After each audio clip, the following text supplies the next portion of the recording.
Bridgeway Christian Church. I'm Brian Kiley, Bridgeway's Director of Connections, and today my co-host, Pastor Lance Hahn, and I will be talking about how to have a disagreement. In a divided world, how can we engage in dialogue in a way that is healthy, productive, and Christ-honoring? Why is it that we struggle to talk constructively with people we disagree with? Why is it important that we learn to coexist with people who think differently than we do? And how does our faith equip us to be people who can love one another in the midst of our disagreements? These questions and more on this episode of Engaging Culture.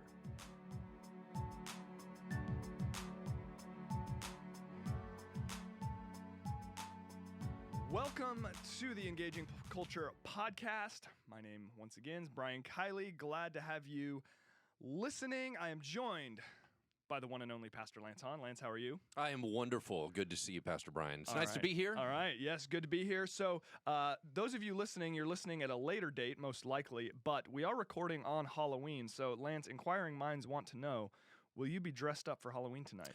Absolutely not. No, I actually don't like this holiday. My family loves it, especially my kids. I'm kind of bah humbug on all holidays. I found that out. So it's not just Christmas. I'm a bah humbug on Halloween. I actually don't really care for Halloween. You don't discriminate in your bah humbuggedness. That's exactly right. I am an equal opportunity humbugger. Well, anyway. You heard it here first, folks. Then as far as dressing up and everything, I always think it's super cute seeing all the little kids. Like, I'm glad they all get a chance to dress up. I just don't want to dress up. Yep. No, I got you. All right. Okay. Well, you can dress up as a pastor hanging out at his house. So that'd be good. I noticed that it is the same costume as a serial killer. I'm just kidding. Just trying to mess with everybody. And here we are. All right. Well, hey, we're talking about how to have a disagreement today, Lance. Our society, man, it just seems like we are so polarized. And I think everyone's mind jumps to the political, and that's certainly true. There's a lot of polarization there.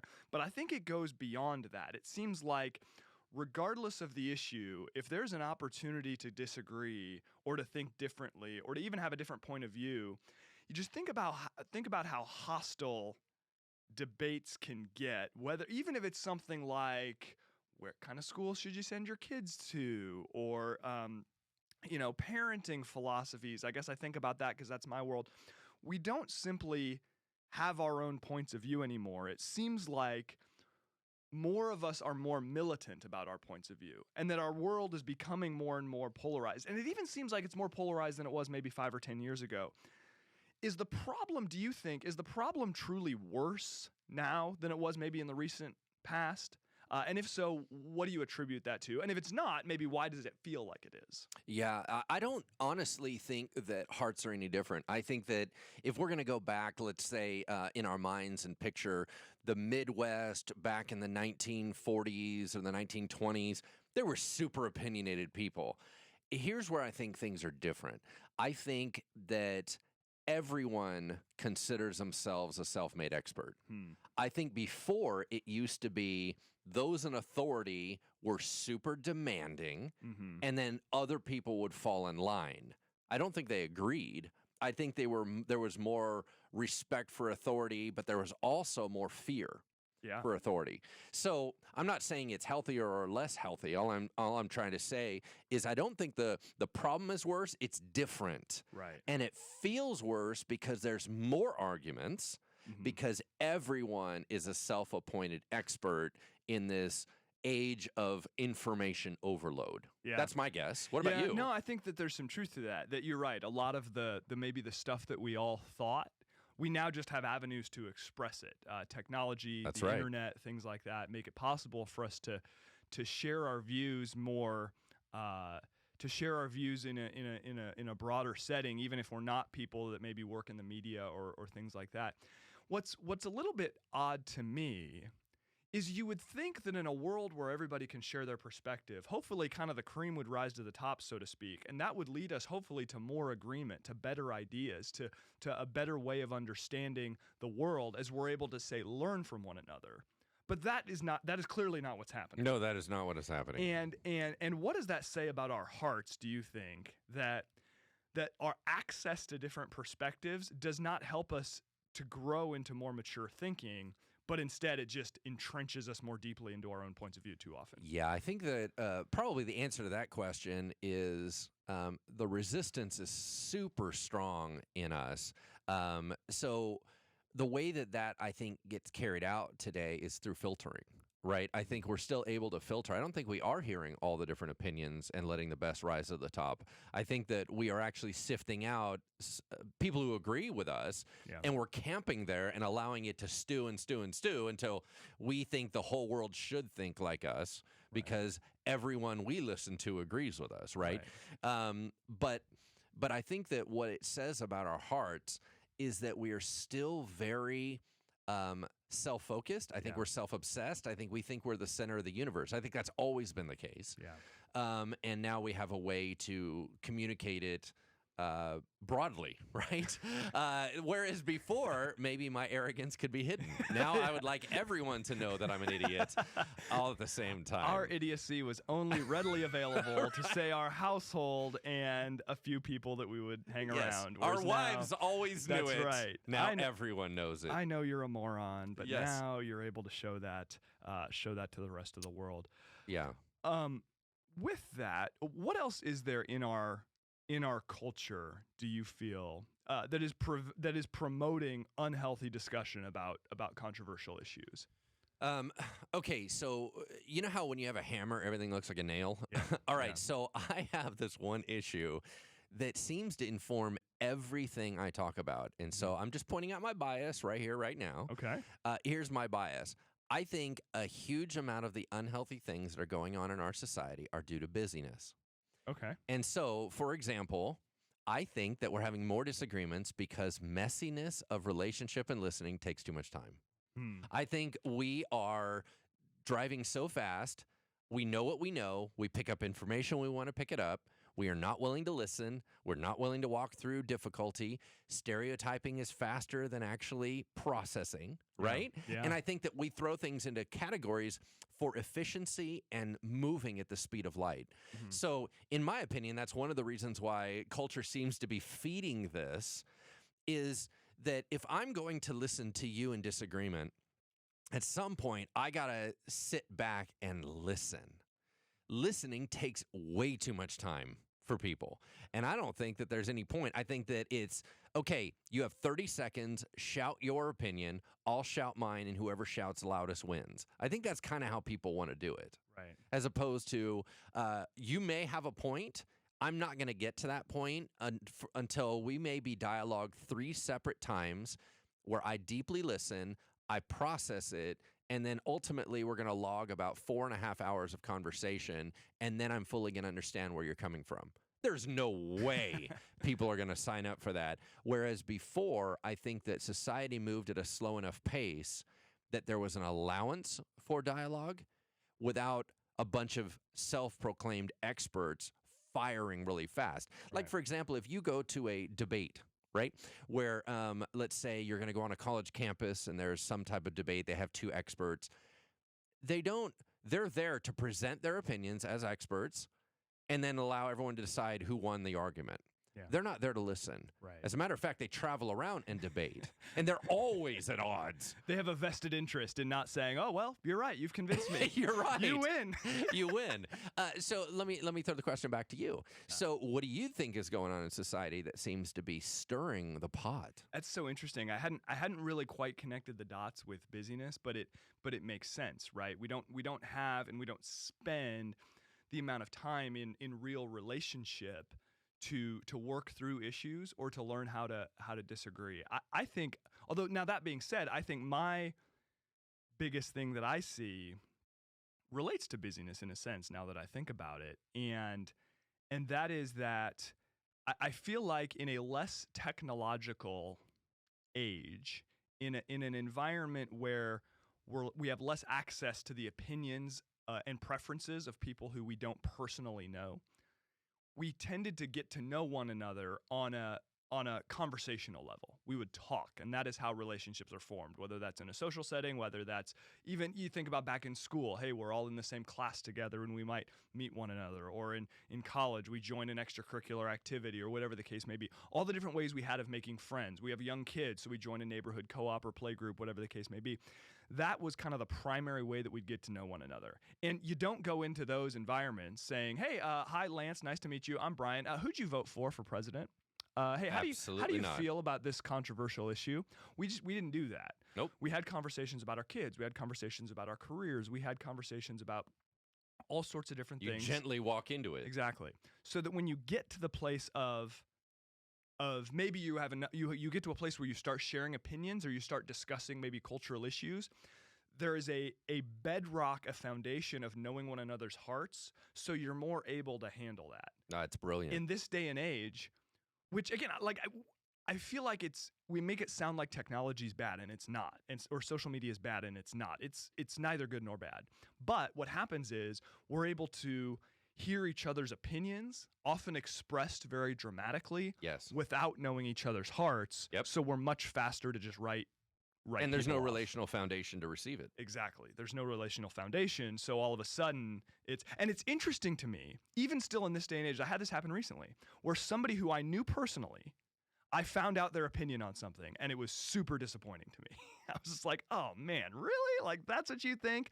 But I had enough experience with the person that I'm not like, well, like we can't be friends anymore. Well, I need to leave the church because you go to my same church. Like, no, that's ridiculous. Like, what if I'm disappointed they think the way that they do, but I know it's good. Was it me, Brian? It was you, Les. This would be an awkward time to find that out. No, it wasn't you, Lance. Oh, okay, just wondering. Yeah. But to me, that was an example of how, okay, like this is a bummer to me, but I'm not going to discard this relationship because of that, because I Right. know enough heart. Well, there's more to support it, right? So you're saying, listen, for me to reject you based on one opinion would make me lose all this other stuff about you. If there's nothing else to lose about you, I can easily discard you. So, for example, the first thing I may learn about you is that you are uber political. Let's say I've never even had a discussion with you, but your personal Facebook page is so littered with stuff. Mm-hmm. I haven't even got a chance to know about your kids. I haven't got a chance to know about your family. I haven't got a chance to know about your spouse. I haven't got to know anything about you. The first thing I find out about you is laced with division. Yeah. Or the first thing I find out about you is something that is controversial to me. Mm-hmm. Well, now all of a sudden, I don't want to have relationship with you because the hardest thing between us was led with. Right. Yeah. Right? No, I mean, it's like people walking around, nobody walks around with sandwich board signs, and it's saying something super offensive on it. That's not how we work. And nobody would look at a person who does that and think, that sounds like a reasonable person that could have constructive dialogue with me, that right? person needs to be institutionalized. Yes. And yet we kind of digitally walk around with these sorts of signboards, and it obviously creates some challenges. Now, wait, hold on. Let me just share something real quick, and that is, I was thinking about the time thing, and as I was listening to you, more and more, it was soaking in my mind that who do we learn the most from is usually the people that we are forced to be around the most. So, for example, you were probably formed a lot by your teachers growing up as a kid because you were stuck in an environment that forced you to have time with them and to hear them all the way through. In the same way, I think I've probably been most changed by my family of origin, or I've most been formed and changed by my spouse. Yeah. Because we worked through it. We had time. And so what happened is I can't just immediately reject my wife's opinions. Right. As much as I would want to instinctually say, no, I think this, she's still in the room. Tomorrow, she's still in the room. You know what I mean? And so you have to dialogue and work through those things. Yeah. And that makes me marinate in it and think through it. We have little to none of that in society anymore. Yeah. And what would you say about the state of your marriage because of the fact that you and your wife have had to work through those issues? Not only are we both healthier and we're more balanced, but the relationship is deeper. Yeah. So everything is beneficial because of that. Yeah. There is a sense of we don't give up on one another. and there's strength that comes from being willing to wade into tough issues, to engage with things together, to not just kind of storm out of the room, literally or figuratively, to not just check out. And you're right. I think because we don't have a lot of skin in the game relationally, we're much more quick to just divide and to reject or to discard relationships where we find we're presented with ideas that are challenging to us. Impatience is a huge deal because impatience comes from selfishness, which says, I have an agenda, I have something I need to be doing, and it's more important than anything else. Yeah. That impatience of wanting to move on to get to the next thing or whatever is not allowing us to have those quality timepieces, right? Yeah. And I think that the impatience has increased in a microwave culture to where we're always saying, I want to move on to the next thing. Yeah.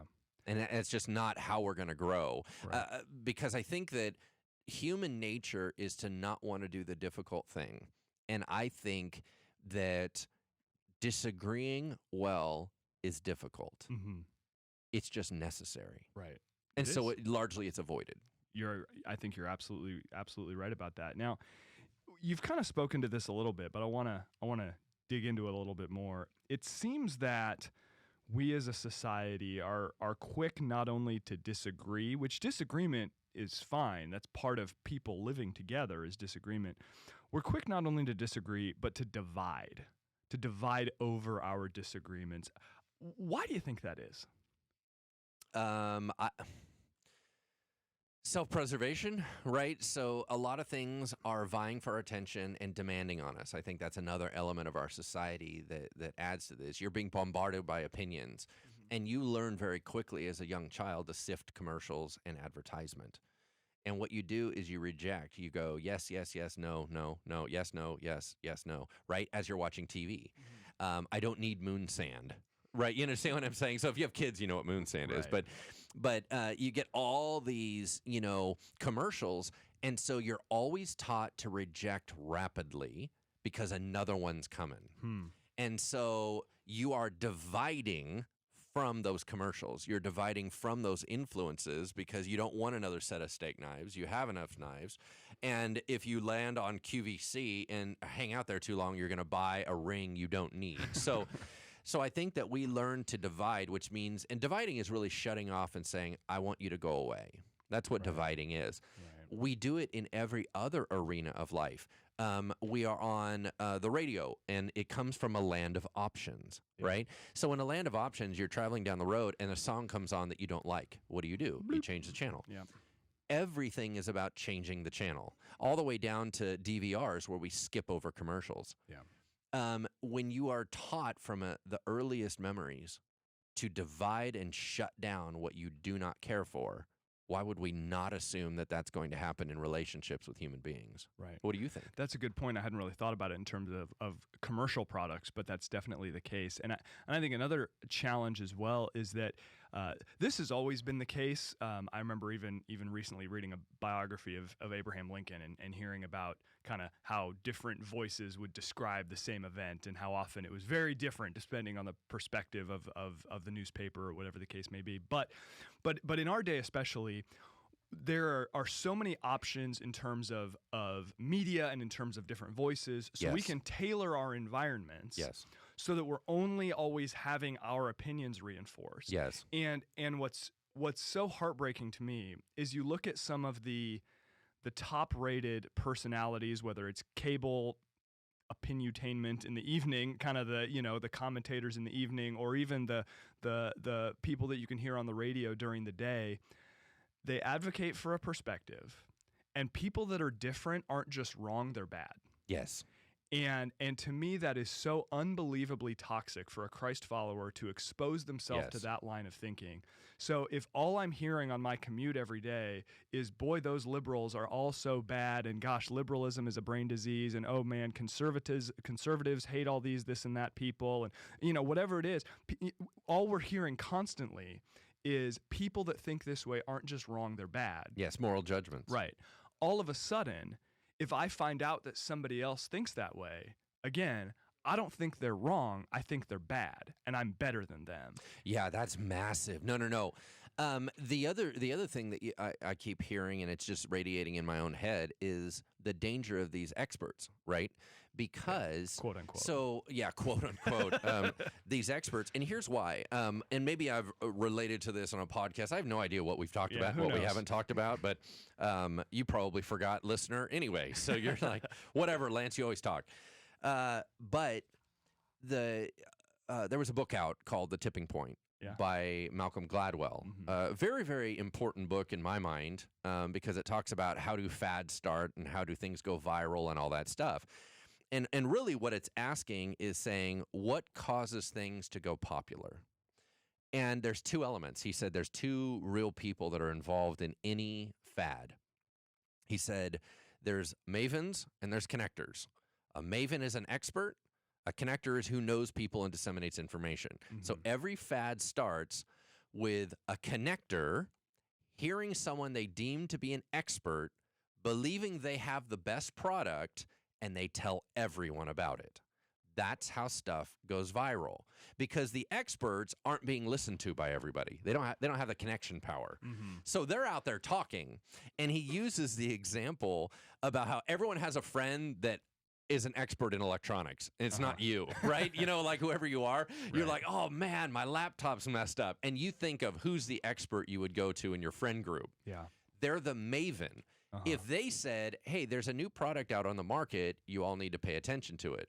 Most people wouldn't listen to them, but if the connector hears it, they start telling everyone, you know what the best product is? You know what the best product is? Because they think they have inside information. That's how all this garbage and separation and division is being communicated.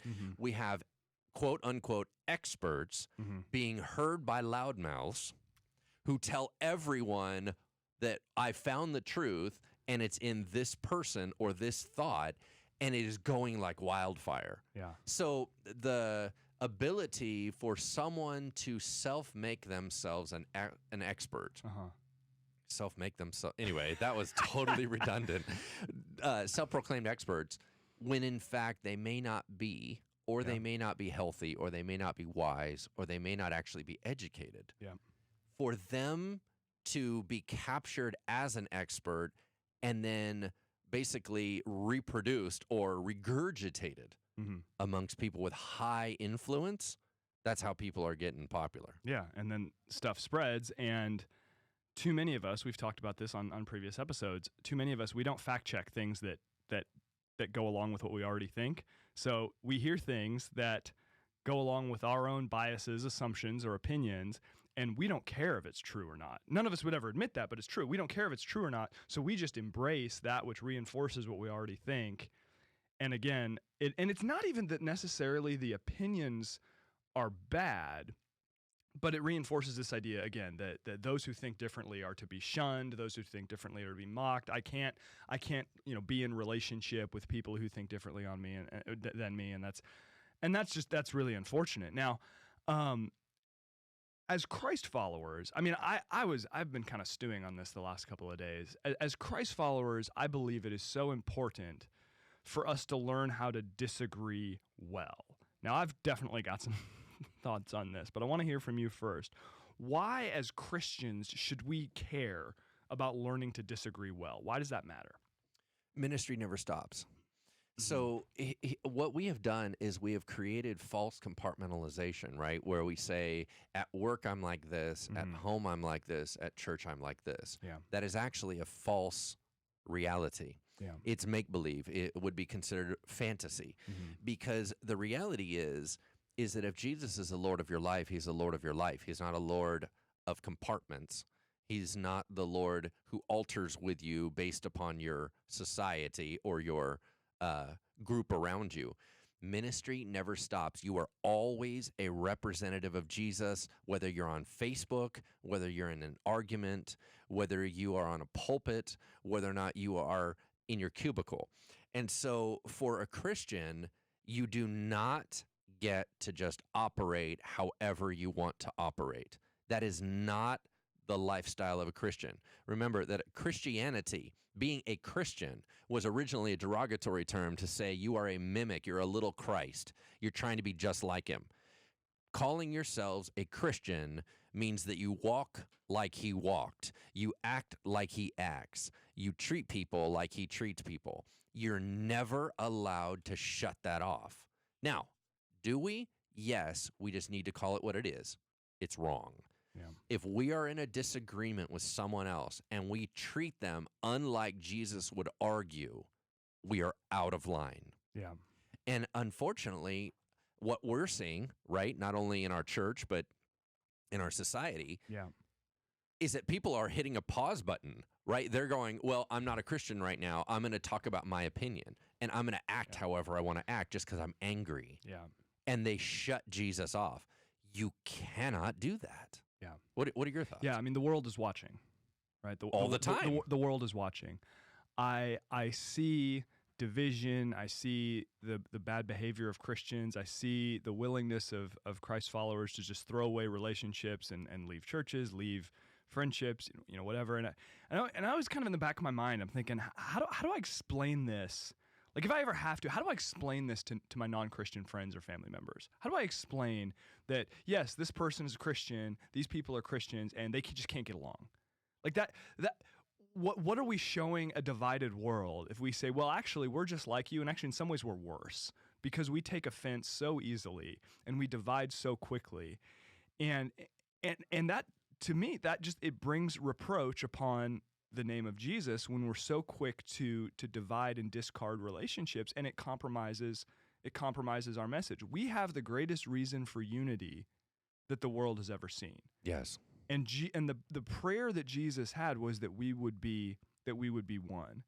And I don't think that necessarily means uniformity, but I think it means doing the hard work of finding the way to remain united in the midst of our divisions. Does that mean we're not heartbroken when Christians behave badly and Christians advocate for things that are not Christ-like? Does that mean we can't call that what it is and seek to begin dialogue and build towards a healthier expression of Christianity? It doesn't mean we can't have those hard conversations.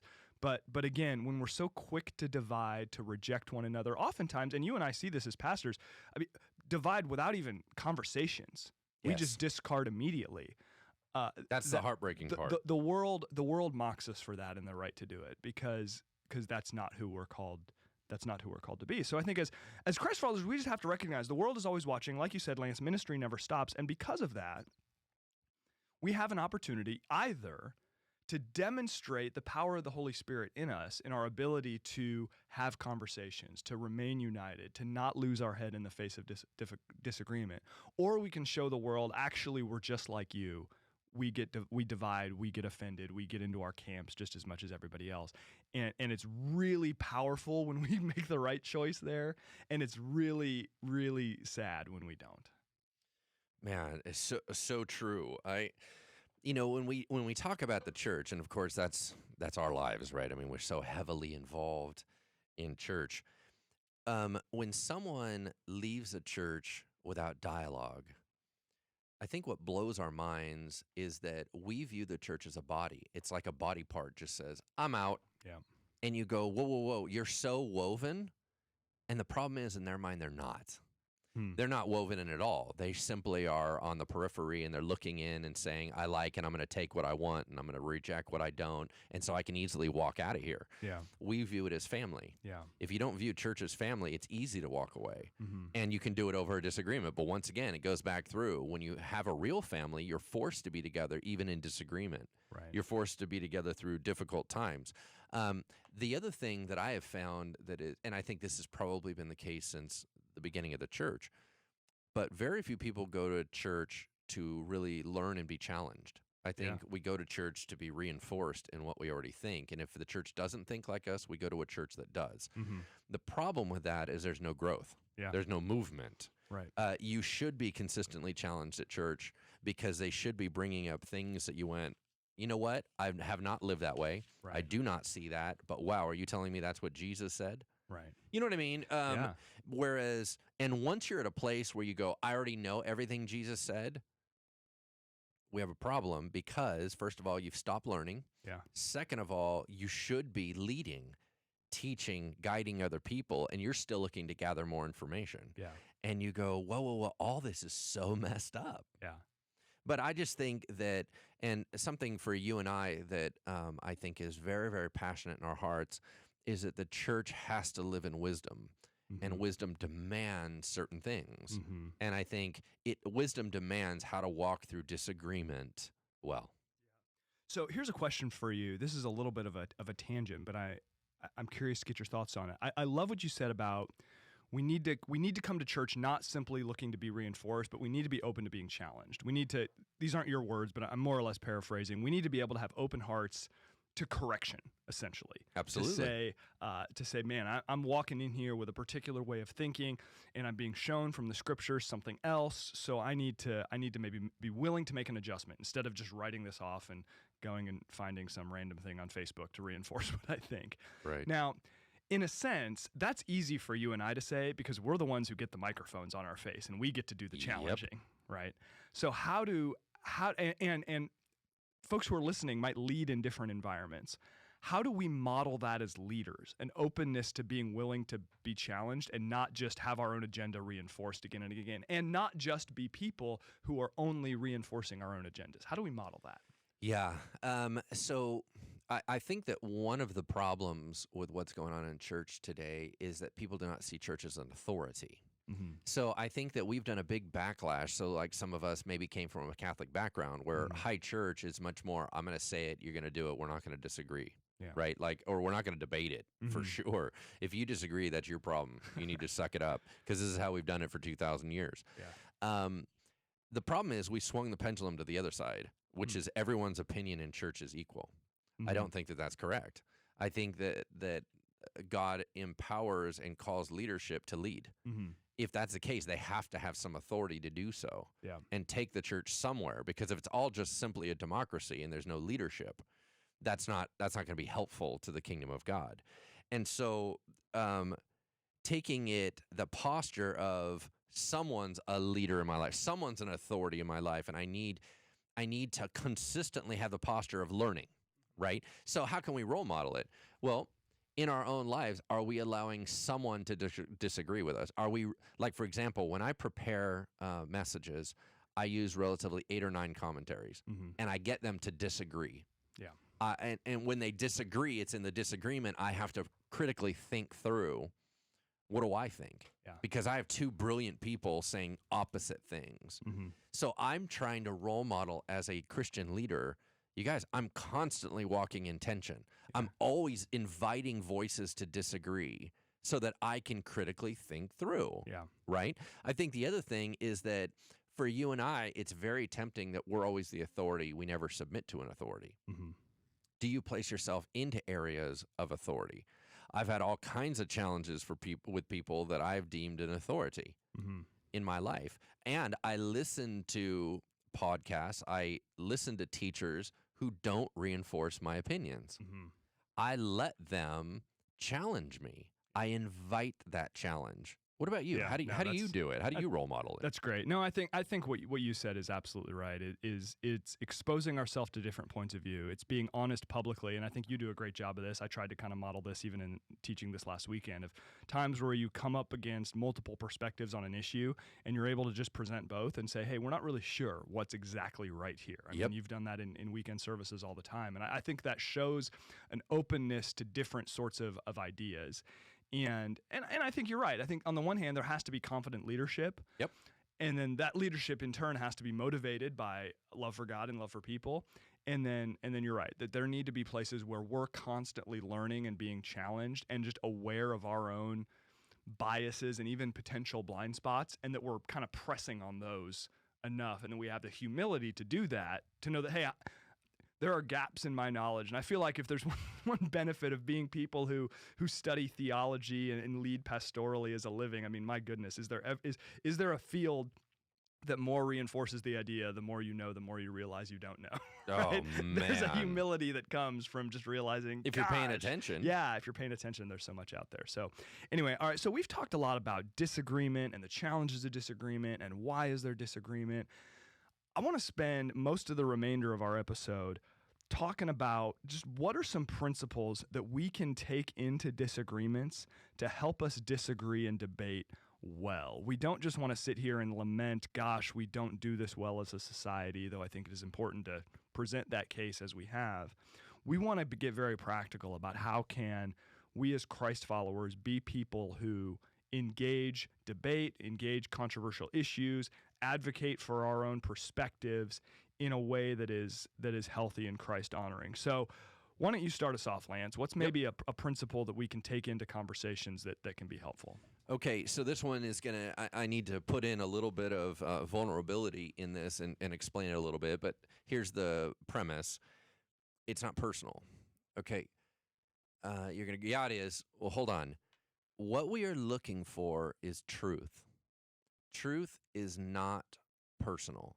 It is something that we're chasing after. In other words, I don't think any right-thinking Christian should say, I'm okay believing falsehood. I'm okay believing lie. Mm-hmm. So I think that all of us can begin at the place that what we really want is truth. We don't want to constantly live in deception. Mm-hmm. But if we're really pursuing truth and not to win an argument, then it's not personal. Now, having said that, that means that not only do we not need to see it as personal towards us, but we can't get personal about it by personal attack, right? Okay. So that's going to be my premise. Here's where I need to put the caveat in. All right. I consider myself very comfortable with people disagreeing. That is not true. I'm very comfortable with disagreements in areas that I don't take personally. So, for example, some people will disagree with me on biblical stuff. Mm-hmm. I'm fine with that. Mm-hmm. People will disagree with me on political stuff. I'm fine with that. Mm-hmm.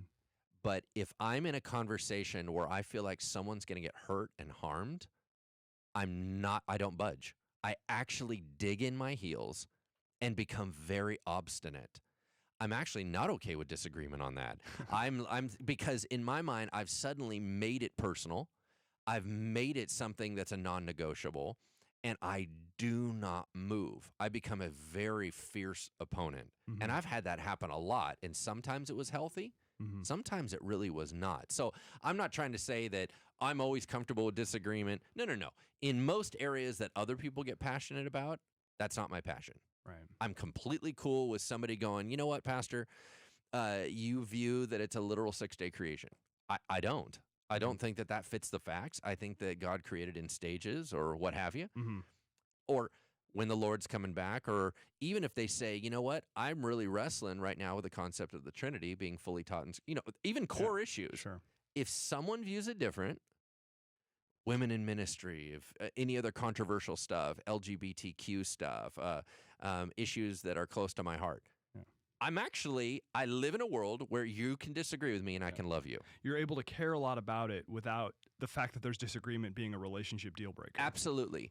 But I also want to be honest that there are some issues that become very personal to me and they shock me. And usually it's defending someone that is an underdog. Right. When I get into protection and defense mode, I become far less willing to allow another opinion. What about you? So real quick follow up. How does that self-awareness, I mean, has that helped you kind of improve in those areas, or are you kind of like, these are issues that are important enough that some level of to use your word, obstinance is kind of necessary? I mean, how do you navigate that? Here's where what I've found is over and over I'm embarrassed by it. Okay, because it's not that the issue shouldn't be stood up for. Mm-hmm. It's how I became in the conversation. So, for example, you know how you always see these old horror movies. Maybe you don't, but thanks. You have these old horror movies where it's like Jekyll and Hyde, and he's like, "I'm becoming a monster." Okay, that's how I feel in like. There's been conversations that I have become a monster, or I have way not handled it well. Yeah. Okay, those I'm consistently disappointed in, and I am growing and I'm getting better at them, but they are shockingly deep-rooted in me, so I'm having a hard time. But what I have done better is that I'm recognizing the issue still needs to be fought for, the problem's with me. Yeah, no, that's I think that level of self-awareness is critical, and that kind of relates to a principle that I want to bring in is paying attention to our emotions in disagreements. And I love what you said about kind of not getting stressed out about people thinking differently on supposedly controversial, not even supposedly, on controversial issues, and I more or less agree with that. Like, to me, I can have a conversation with somebody and not get real worked up, even if I think what they think is wrong. I don't have a problem, I don't get real worked up by the disagreement. I was talking to a guy last night, and we were describing a different situation, and I just said how, I was in this conversation, and I don't really scare easily in terms of, oh gosh, wow, they think that, I need to freak out immediately. Like, that's just not really my MO. But here's my point. We need to pay attention to our emotions in conversations and debates, because oftentimes undue emotion is more about our identity than about the issue. Oh, so true. That if we find ourselves unable to listen, unable to discuss an issue rationally, if we find ourselves digging in our heels too much, then that could be a sign for us that we're finding our identity in our perspective. And that, to me, is so dangerous. I've always said one of the most dangerous things in the world is a perspective that can't be changed by facts. And by the way, there's tons of research now saying that facts don't change our minds, which is scary. But Unsettling. A whole nother issue, very unsettling. But to me, even that, I was reading an article about that the other day. To me, it's such an issue of identity. We find our identity in, this is my position on X, Y, and Z. And so we feel like to change our mind would be to admit failure. Yes. Or to apologize would be to admit failure. And it's only failure if we find our identity in those things. That's right. If our identity is in Christ, then I just don't need to I can be passionate about an issue, but I don't need to get personal and emotional about it, because, if you present information that persuades me to think differently, okay.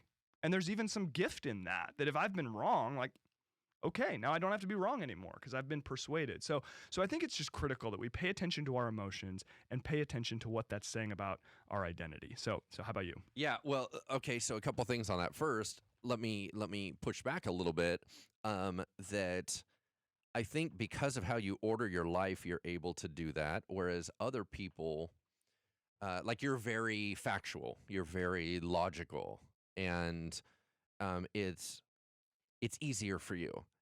But here's the reality that I don't think that you maybe acknowledged, Okay. which is there's cost to being wrong. Mm-hmm. So, for example, let's say I convince you that you are wrong in an area, but you have now not only led other people and guided other people in that area, you now need to go back and fix it. Not only that, but it unwinds how you have set your life in motion. Let's say, for example, I came to you and I said, owning a home is wrong. There's a cost to being wrong. I have a vested interest in defending my perspective. Yes, there. and Yeah? so you go, well, we need to be non-emotional. Well, here's the reality. The reality is you got to sell your home. Yeah. And you and your family need to be homeless because Jesus didn't own a home. You understand what I'm Sure, saying? yeah. Like, so it's okay to be non-emotional as long as it's theoretical. I guess maybe emotional was the wrong word. Maybe it's we get kind of because I see your point. Getting emotional sort of leading into irrational.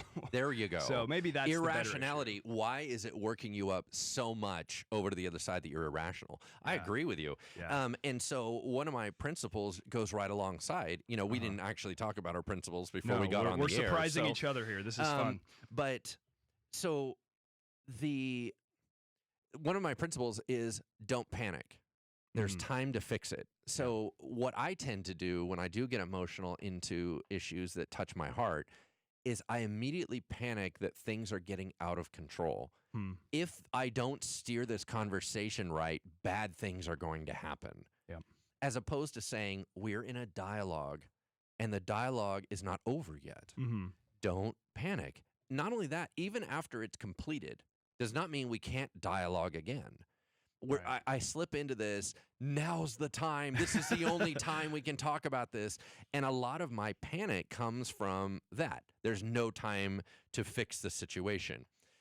One other piece on this is I remember I was visiting with a therapist over my panic disorder issues. But while I had her, I was like, hey, I need to talk through the fact that I'm getting way too worked up in some battle engagements with people. And she said, all right, here's what I want you to do. Next time somebody is in a conversation with you, I want you to look at yourself from the outside in and go, watch how you're acting. Well, what that does is it shifts your mindset to going, oh my gosh, you're getting so emotional. It's like, I'd buddy. really rather not. Like, what is wrong with you? And you start analyzing yourself almost like you're looking at yourself and you're going, man, look at your heart rate. Like, Yeah. what is wrong with you? Yeah. When you do that, it takes you out of that emotional state and says, is this healthy? Mm-hmm.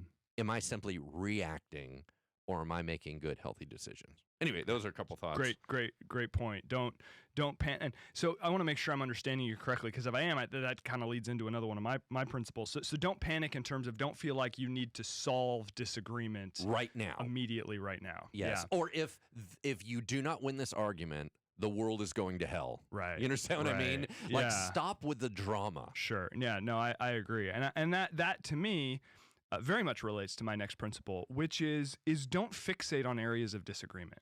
Yes. You talk about sort of, here's the stereotypical example. You get the family together at Thanksgiving and you have to deal with your crazy uncle who posts all the, fake news on Facebook and everything. And you're like, oh man, how's this going to go? Well, I've got one of those. I'll tell you how it's going to go. You know what we're going to talk about? We're going to talk about his business. We're going to talk about his golf game. We're going to talk about how he likes living in the new town he lives in. Yep. We're going to talk about all sorts of different things. We're not going to talk politics. We're not going to talk social issues. Because it's just why? Why do we need to do that?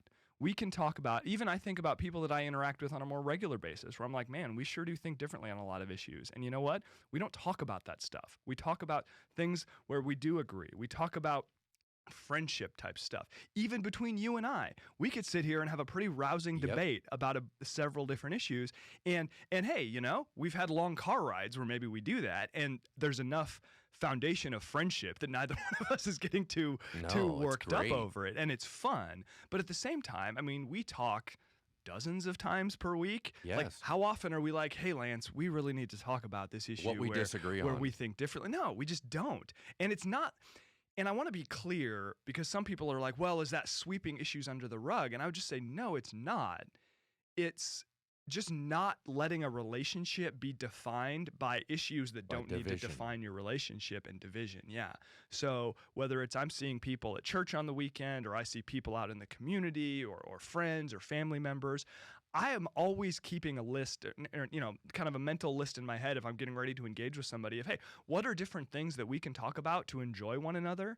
And, okay, hey, they don't like that I think this way about whatever. Like, if they bring it up, then okay, I've disciplined myself enough that I know how to have those conversations without inflaming the situation. But I want to just try to talk about things that allow us to be friends, allow us to build a greater foundation of relationship, so that maybe if the time comes to talk about other issues, we can. But just want to encourage people, man, there's so much you can talk about with just about anybody other than the things that you disagree. And I've even counseled people. I had people in my office not too long ago, and I was counseling them saying, they're like, man, how do we deal with these family members that are saying these things we really have a hard time with?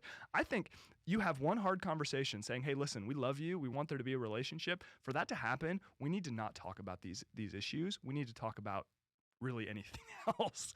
And to do that, I think can really improve our ability to coexist with people even when there's disagreement. Let me back you up on that, because there is going to be an awful lot of listeners that are going to go, that's sweeping under the rug. Maybe you're raised in a household where we don't talk about difficult things. We don't talk about what we disagree in. I completely disagree with that view, right? Which is that we assume that if we disagree, there is an answer and a resolution, and we need to fight till we get there. I don't think that that's wise. What we ultimately do is we say, until you agree with me, I can't be with you anymore. That is a wrong mindset. Right. I think, once again, what we're trying to train here is we need to have relationship with disagreement, not only relationships without disagreement. And so it's not sweeping under the rug when everyone is clear on where they stand. Right? Listen, if, let's say, you and I are brothers, and you very clearly stand one way, and I stand on the other way, we have a decision to make. Do we divide, or do we continue to have relationship? Yeah. I don't need you to keep reminding me that you disagree with me. Yes. And I think that's kind of the point I'm getting at. Absolutely. Exactly that. And that's why I'm saying it's so wonderful what you're saying, because we're clear and we've addressed the issue. Yes. But people think they have to ramrod it. Right. You have to bring it up every time. or else we can't have a relationship. That is incorrect. Yeah. We can have relationship. And if you were honest, just talking to all of our listeners, if you were honest, there's not one person in your entire life that you agree with everything. Yep. You only have relationships with disagreement. Totally. The question is, where are you going to focus? Are you going to focus on unity or division? I remember once I had someone actually look me in the eye and say, well, why should I hang around with people who disagree with me? I was, because that's the only kind of people I that was just exist. dumbfounded. I just couldn't believe that someone had actually asked me that question. But yes, anyway. let me give you another principle. All right, one more for you, one more for me, and then we'll one closing question. We'll call it a day. Go ahead. Okay, good. I only have one more. Well, perfect. All right, praise the Lord. This is the principle. You're not king. You got to go into disagreements. You're not king. There has to be a humility because there's another way to look at it. Yep. You do not have the corner market on truth. You are not seeing it all the way around. You're from your perspective with your current set of facts, you have made a rational, good decision, and you think it is right. There's nothing wrong with that. You're allowed to go into a debate or a disagreement or whatever and say, I believe I'm right. Why in the heck would you not? If you knew you were wrong, why wouldn't you change your opinion? So people are always like, oh, you always think you're right. Of course I do, or I'd change it. I would change my That's thinking. completely absurd. Why would you even say that? Well, Lance, you always think that you're right. Yes, I do. Nobody consciously thinks they're wrong No. and persists. No. Now, I'm not right, but I think I'm right. Right. So where I'm misthinking, I need to be corrected. Yeah, we want to be open to correction. Being open to correction is different than actively admitting you're holding a bogus view. Don't do that. So, but here's what you have to do. You have to walk in and say, although I believe I am accurate, I do not believe I am king. And there's a huge difference there because what a king does is talk down to a subject. What a king does is say, regardless of facts, I win here. Yeah. That posturing of putting yourself above someone else and talking down to them or demoting them in your mind, that lack of humility will cause destruction. Right. Every disagreement we walk into, you walk in humble, saying, only God knows. I think I have a good idea, but I might be wrong. Yeah. So that would be my principle. I love that. I mean, I think about the idea from it's in 1 Peter chapter 2, the idea of honoring everyone. Yes. The idea of the just having the honor and respect for people, to not talk down, to not believe, like you said, that we're the king and we're the boss all the time. And but it's like so many things. It's fascinating to me how easy it is for us to fall into that way of thinking. Yeah, the demise, according to the guru of counseling, the demise of all marriages, the leading horseman of the destruction of marriages is contempt. Yeah. And contempt means you treat someone as if they're lower than you. Yep. Well, our society is doing that all the time. That's why there's a demise of so many relationships. Man, that's so true. So true. So, all right. So my last principle is this: pay attention to your environments. Pay attention to your environments. And that's both what's going on inside of you, kind of your internal environment, and then your external environment. There are different environments that are more conducive to constructive dialogue than others. Yes. So you were talking earlier about something that has now completely slipped my mind. And Yeah, I'm that just happens a going lot to move between on. us, Brian. So, all right. But I was going to make a point based on something you had said. But so, for example, there are different environments where constructive dialogue is almost impossible. Like, for example, nobody wakes up in the morning and says, I really want to engage in thoughtful dialogue and possibly change my opinion on an issue, so I'm going to go start commenting on it on social media. Nope. Nobody who comments on social media is there to be persuaded. Nobody. So I always tell people, here are all of the situations where it's a good idea to argue on social media. Done. That's my whole list. That's my whole list. Ever. And even as personally, like, I'll use my personal social media pages as a teaching tool sometimes to share things. And every now and then I share things that, people don't like, or, whatever. I'm not going to do it. Like, I'm happy to sit down and talk with people, but I'm not going to get into debates in comment sections with people. I just absolutely, that's a principle of my life. No Facebook, Twitter, whatever debating. It's just not constructive. I'm not saying that nothing good has ever come out of it, but I'm saying it's an incredibly difficult environment. Right. And here's this is a little bit maybe direct, to put it gently, ironically, but the internet is a very safe place for cowards. Oh yeah. And on the internet, we say things and behave in ways we would never behave face to face. Nope.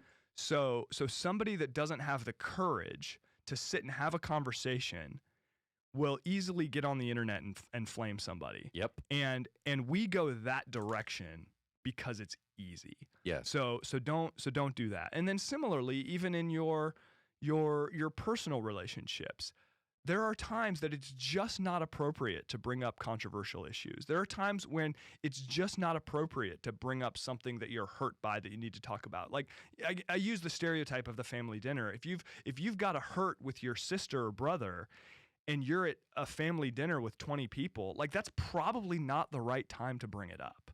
You're not going to have a constructive dialogue about it.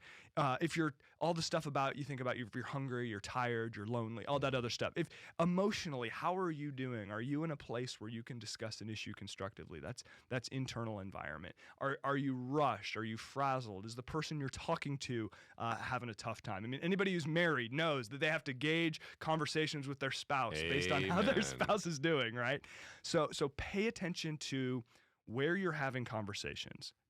I would strongly urge not spend a lot of time in environments where debate is the point. Oh, I know what I was going to say. You're talking about how you have like debates on stage where it's not really a debate because you're not looking to be persuaded. Right. Avoid those types of environments. Right. But walk into environments where respectful, civil dialogue can happen, and walk into those environments in a confident but humble state of mind.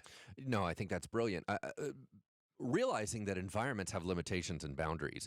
One of the things that you and I, as pastors that preach from a pulpit or a lectern, as that environment is really selective about what you can and can't do from there, because you're speaking to a large audience. When you speak to a large audience, just like with media, there's limitations. You're going to walk into significant trouble bringing up certain issues when there's not room for debate, there's not room for conversation, there's no time to get into it, there's no way to fully express yourself. Oh, gosh. So in other words, we're aware all the time of the massive limitations of what you can and can't do from the pulpit. Yep.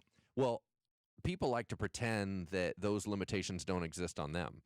Every conversation environment has limitations. You need to be aware of what they are and work within them. Absolutely. So final thing I want to touch on is such a big part of having conversation and having effective, productive conversation, not even about controversial issues, but about anything, is listening. Is deeply listening to people. And there's obviously plenty in our society, whether it's our phones in our pockets or our own wandering minds, that kind of war against listening deeply to one another. Just briefly, can we maybe talk for a second? What's a practical tip or just a practical way that we can become better listeners to one another?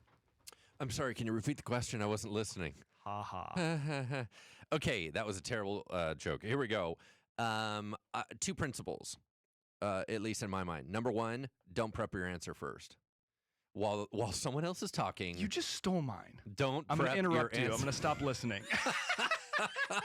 That's not new, Brian. Go on, Lance. Don't prep your answer first, because here's what we normally do. We hurry up to get to our next turn, and we're waiting to design something to bash them over the head with, as opposed to listening. See, hearing somebody and listening are 2 different things. There's a depth to one and there's a surfaceness to the other. It's the same thing that when my wife says, I need you to take out the garbage, I heard her.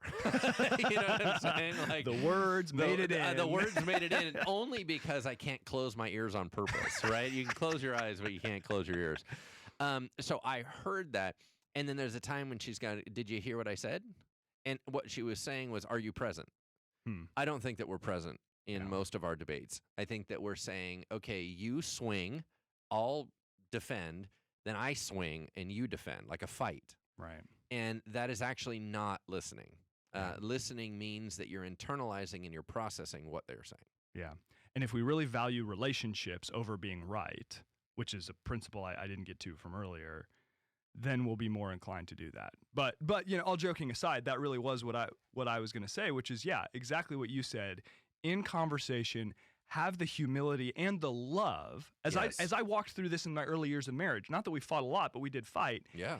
And I had to realize, gosh, I'm not even listening to what she's saying right now. I'm formulating my defense. Yep. And I had to go through the discipline of saying, no, I'm going to listen and listen deeply. My first job is to listen. My second job is to affirm what I can, even in the midst of an argument. Okay, what did she say Absolutely. that I can say, yes, that is correct, and Yep. you're right about that, even if it means I have to say, you're right, I was wrong. Yes. And then once I've done those things, then I can say, well, okay, here's where I think we're wrong.